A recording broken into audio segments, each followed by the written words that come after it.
bump, bump, the rhythm section comes in. It was an astonishing feat. You know, the drummer from hell, where did he come from? There is no drummer on the planet to compare with John Bonham. Without him, there couldn't have been any Led Zeppelin. We were on the right track. You're a fox. What's that mean? I mean, he's a very good-looking man. Far out. I believe that can be done because this is what happened. Quite sexual, a lot of sexual energy coming across. And something of his would pop through. Is what really makes the band.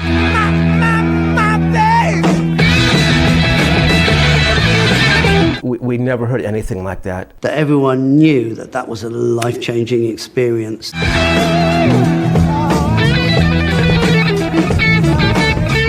So Led Zeppelin we were. Let's go in and play rock and roll. And love it or lump it.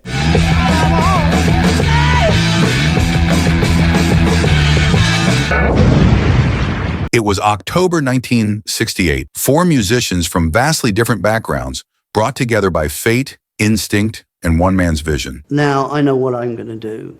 I'm going to form my own group and I know exactly what it is that I want to do with it. Lead guitar, Jimmy Page.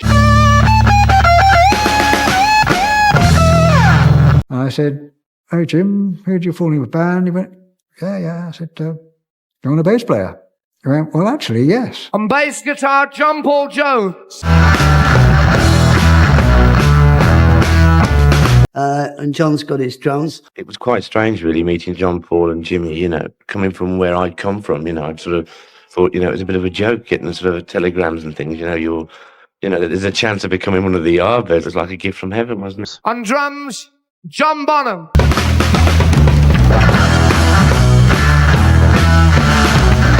He asked me if I knew where he could find Robert Plant. And I said, yeah, right here. And myself, Robert Plant.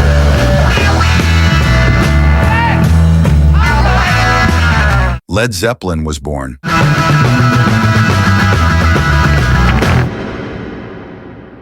The first time we played together, you know, you could tell it was going to be a good group, you know, not being sort of flashy about it.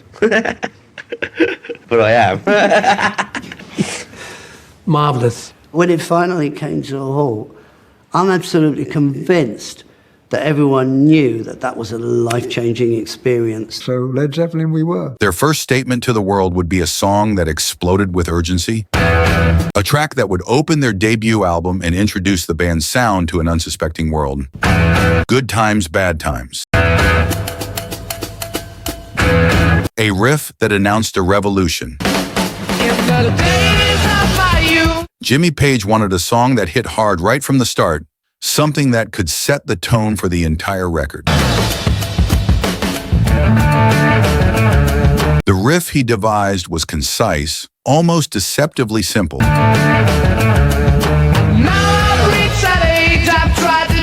Yet with a bite and swagger that felt both rooted in American blues and charged with something entirely new. The sound of Page's guitars, it was just, we heard about this band. This is a new English supergroup, and we'd heard Cream, we knew about Cream, but it was a moment in time that it got to me.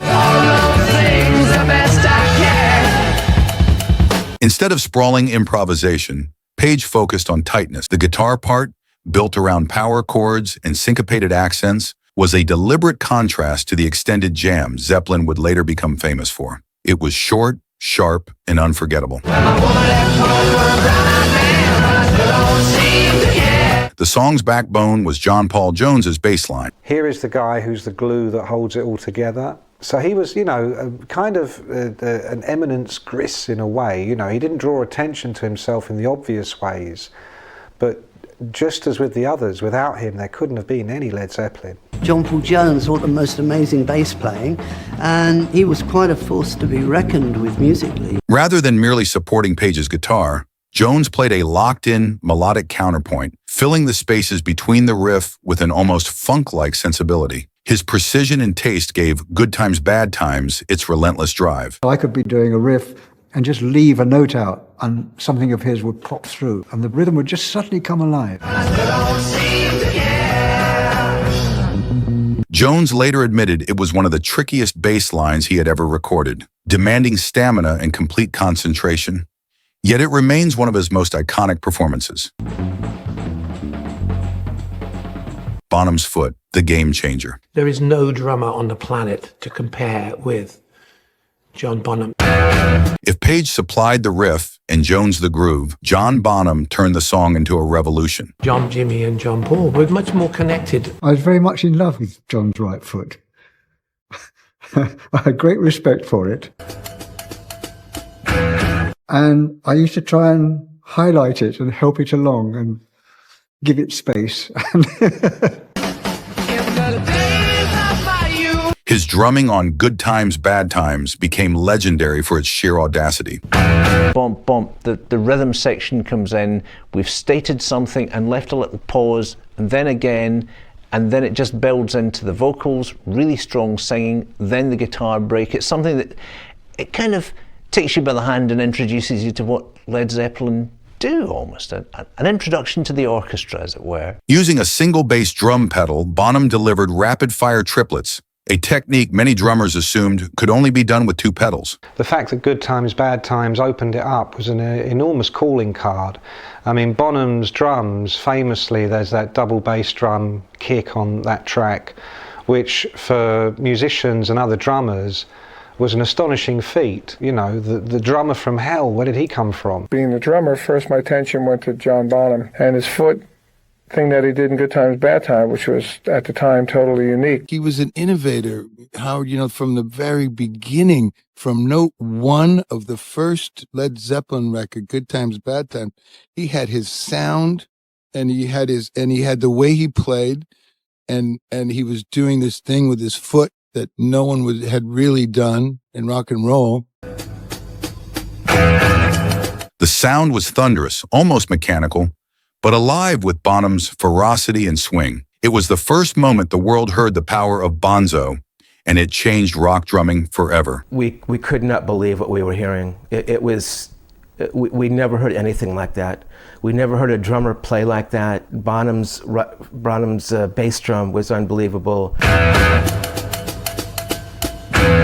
At just 20 years old, Robert Plant brought a raw, unrestrained energy to the track. It was an electric atmosphere, and I just tried to land on top of it all. His vocals were urgent, soaring over the thunderous rhythm section with both power and vulnerability. He had been very seasoned in the blues and in West Coast rock, and I think when you put that together, there was a lot of texture in his voice. The thing with Robert at the time, he committed himself so much to a song. You know, when you heard Robert Plant get involved in a song, you heard him involved in it in such a way that he lived it. And I think that's what came out of the early Led Zeppelin days again. He was given the freedom to sing how he wanted. Jimmy never said, "This is how I want you to sing." Plant sang about love, loss, and resilience. Good times, bad times, you know I had my share. Words that could have been just another blues cliche, but with his delivery, they became a declaration. His voice was both youthful and ancient, filled with grit, longing, and defiance. There's an enormous amount of kind of emotion in there, a lot of kind of raw passion, quite sexual, a lot of sexual energy coming across. We went into Olympic Studios at night over a few weeks. The very first time we go in is the 25th of September in 1968. Arrival time from 11 p.m. onwards. The recording took place at London's Olympic Studios in just a matter of hours. Page, acting as both guitarist and producer, pushed the band to capture the song live in the studio with minimal overdubs. Take one. There's Glyn John at the controls of the Helios desk that was custom built for Olympic Studios, and he was doing the engineering on it. They were recording it live. They had to make it work on the floor. A take is a take. Drum in set one. The result was electric. There was no polish, no studio trickery, just four musicians feeding off each other's energy, captured on tape. They did it in about 10 days. The whole thing cost less than £2,000. Glyn Johns, the producer, remembers that of the 9 or 10 days it took, they were probably in the studio for less than 30 hours. So they did record it as live. There was no kind of come in and do the drums and we'll come back tomorrow and do the bass. They just stood in the studio and played. The clarity of the recording, combined with Page's innovative production techniques, made the song leap out of the speakers with startling force. That's the essence of it. It's live performance. It's the real feel of the whole thing. It's not something that's been procrastinated over for months. It's let's go in and play rock and roll. You know, they nail their colours to the mast from the very beginning. You know, this is not a band who are sort of shy about their sound or unsure about what they're doing. You know, this is an unbelievably confident swagger. And it's, you know, this is us and love it or lump it. When Led Zeppelin's first album was released in January 1969, Good Times, Bad Times was placed as the opening track. At just under 3 minutes, it was compact compared to what Zeppelin would later create, but it was the perfect introduction. A friend came over and he said, "You have to hear this new record by this band, Led Zeppelin." And I looked at the cover and I thought, wow, this cover is unbelievable. And we put on the album and the first track was Good Times, Bad Times. And we could not believe what we were hearing. We never heard anything like that. For radio listeners hearing it for the first time, it was a shock. The heaviness, the technical brilliance, and the sheer intensity announced that a new era of rock music had arrived. Rock and roll with Led Zeppelin. Robert Plant is here, and I know you feel real good now. On FM radio, they would play one side of your record and back announce that side. Have one word from a sponsor, and then play the other side. Is this Robert Plant? Occasionally, yeah. Oh, God, I want you to know that I'm having heart failure. Oh, good God. Don't tell me you need a doctor. I just want you to know that you are so sexy. It's unbelievable. Okay, dear, thank you very much. People would just listen to it and they go, and they're playing in your town tonight. And so they'd all come on down. Hello? Hi. Hi. Hi, guess what? I think you're a fox. What's that mean? That means a very good-looking man. Far out. I really dug the concert. I really liked it. I just really think you're a fox and keep on doing what you're doing. That's very nice of you. We will. Today, Good Times, Bad Times stands as more than just a debut single. It was the spark that ignited Led Zeppelin's career, a song that showcased the band's power, chemistry, and vision from the very beginning. We knew after that one that we were on the right track. Zeppelin was a hallmark band because they had the perfect elements at the perfect time in the perfect place. Is what really makes the band. From Page's riff to Jones's bass, Bonham's groundbreaking footwork, and Plant's searing vocals, it was a statement of intent. A song that declared to the world rock music would never be the same again. If you have something that you know is different in yourself, then you have to put work into it. You have to work and work and work. You also have to believe in it. But as long as you can stay really true, your aim is true, you can realize your dreams. I do believe that. I believe that that can be done because this is what happens.